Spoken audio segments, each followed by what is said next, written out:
Today I'm going to be talking about my least favorite books of 2024. I know I'm really late with the 2024 content, but I like the relaxed rollout, you know? And honestly, I don't have that many books for 2024 because I DNF'd things I didn't like. There weren't a lot of things that I didn't like. I was being pretty picky about what I was reading. There was nothing that I really pushed through, and the few things that I did were still like 2 stars and not 1 stars. Like there's nothing that really feels viscerally hated this year, which is great. So yeah, I'm basically going to talk DNFs and least favorites of things that I've finished. So we'll start with the things that I completely finished and then go to DNFs just because DNFs were like, okay, I didn't actually finish this, but like this was my opinions for most of it. The first one probably being slightly controversial, although I'm not sure what the feedback was on this one. But Funny Story by Emily Henry. This is by far my least favorite Emily Henry book. I barely remember anything about it, to be honest. We read it for book club. I think I gave it 2 stars.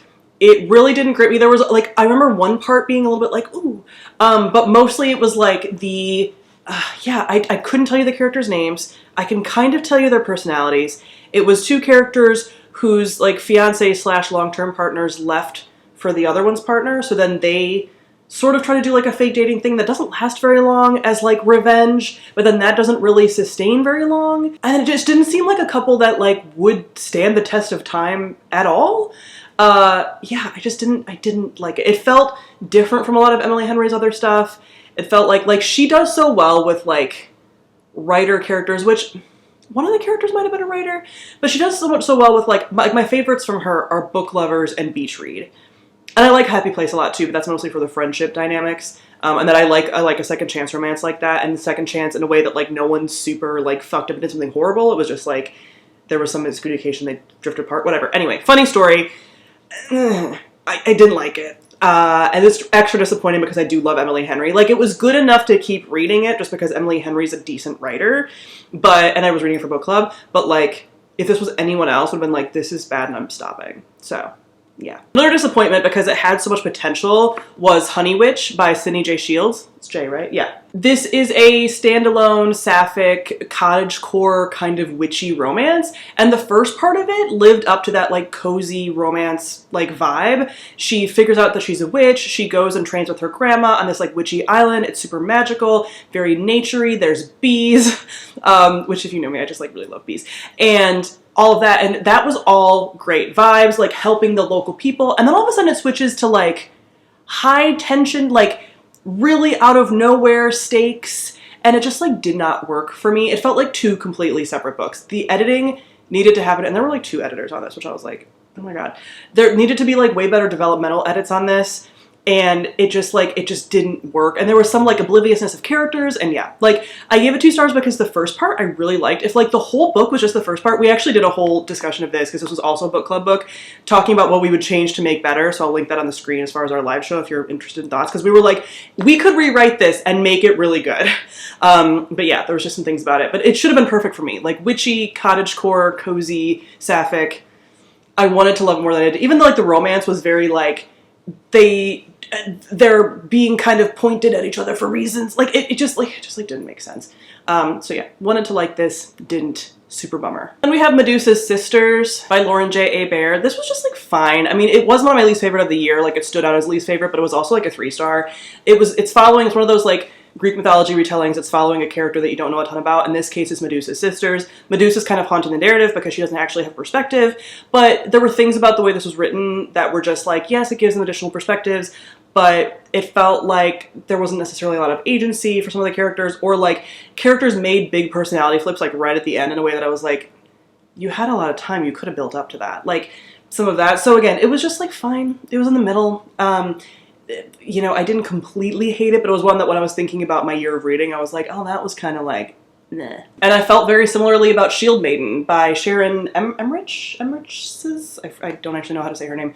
But this is like a Beowulf kind of retelling. Like, it's like the story of, it's not quite Beowulf, like, it's like after Beowulf, and there's like the story after Beowulf happens that's more about a dragon and whatever. And it's following this character, but again, this is a character that also doesn't have a lot of agency, but she's tied to this dragon kind of in this story, this like Beowulf type story.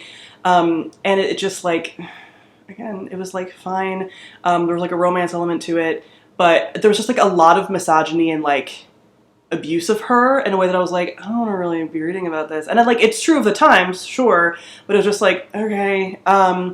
Yeah, so this is one of those examples, like I have a few examples in here of like these retellings of classical stories that don't quite hit in the same way as like, you know, our favorites like Genevieve Gornichek and the one that Madeline Miller.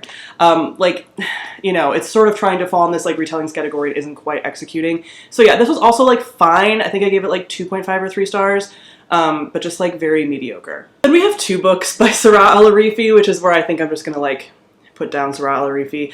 First being Feybound, which is the first book in her new series. That's like, it's humans, fae, and elves, and it follows elves who get exiled and end up discovering that fae are still a thing.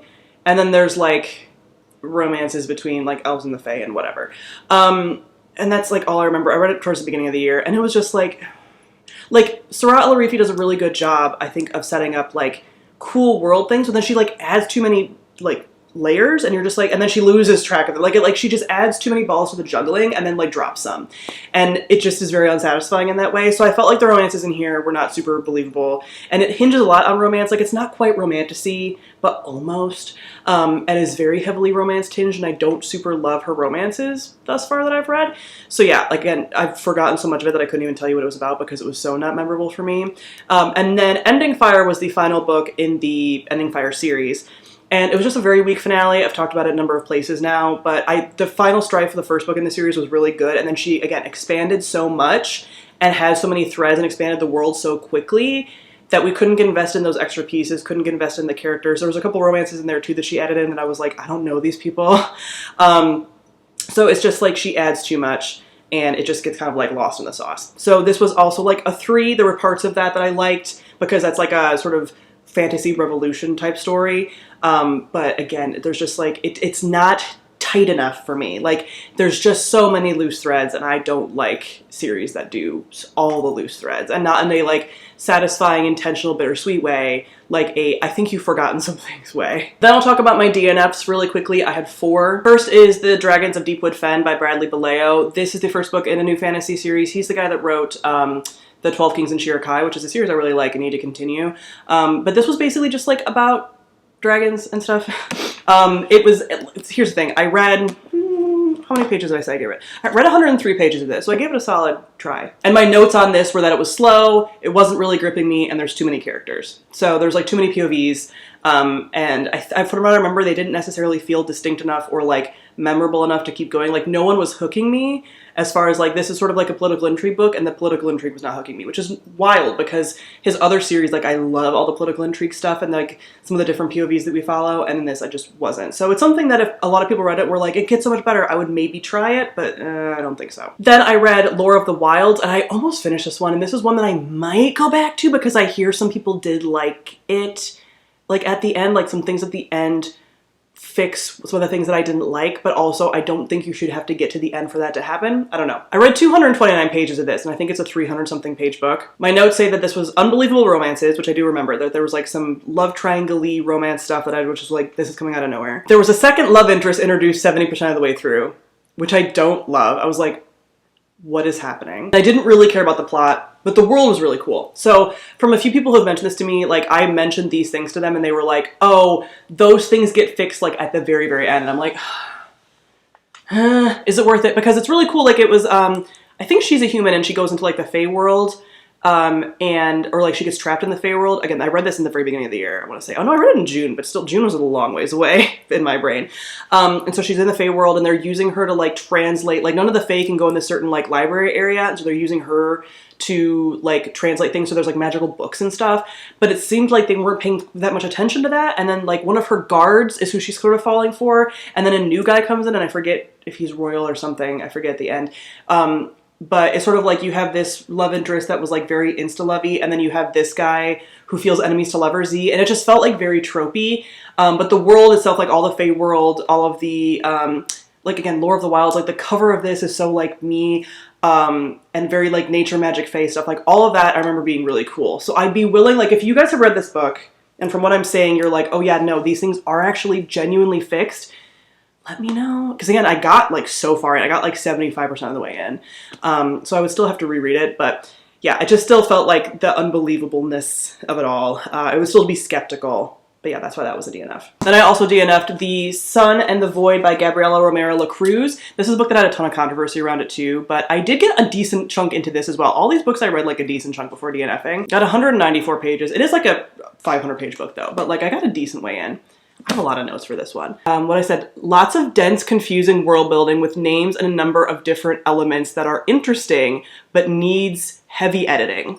I remember that. This book does need a lot of editing. There was, yeah, a lot of like world building dumps that were super, super dense and could have been cut down. Yeah, there's 2 POVs, but you spend so much time in each when you switch between POVs that you almost lose track of / don't care about the other one. So when you switch back, it's really jarring. That's another editing thing that could have been fixed. I said, don't care as much, very slow and not connected to the characters. Oh, I said that I stopped when characters were pursuing resurrection with no thoughts about potential consequences. That both characters felt pretty similar to me, like personality wise. So yeah, lots of issues with this.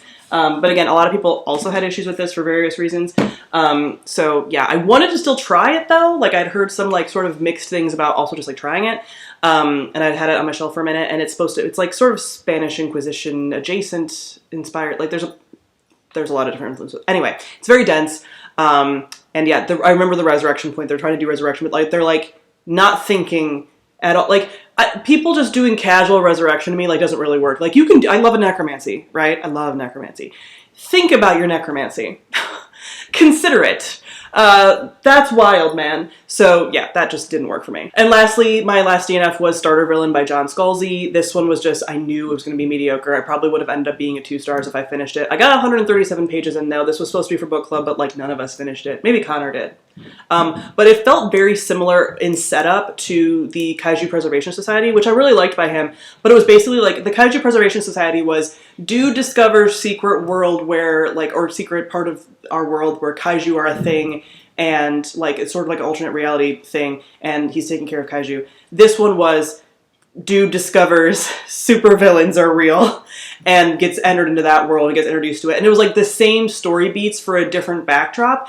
And the supervillain backdrop is just like a trope that doesn't super work for me. Like I don't really like it. Characters were flat and super forgettable, which is also kind of true of Kaiju Preservation Society. Like that is also flat characters that I don't really remember, but the world, like I fucking love kaiju.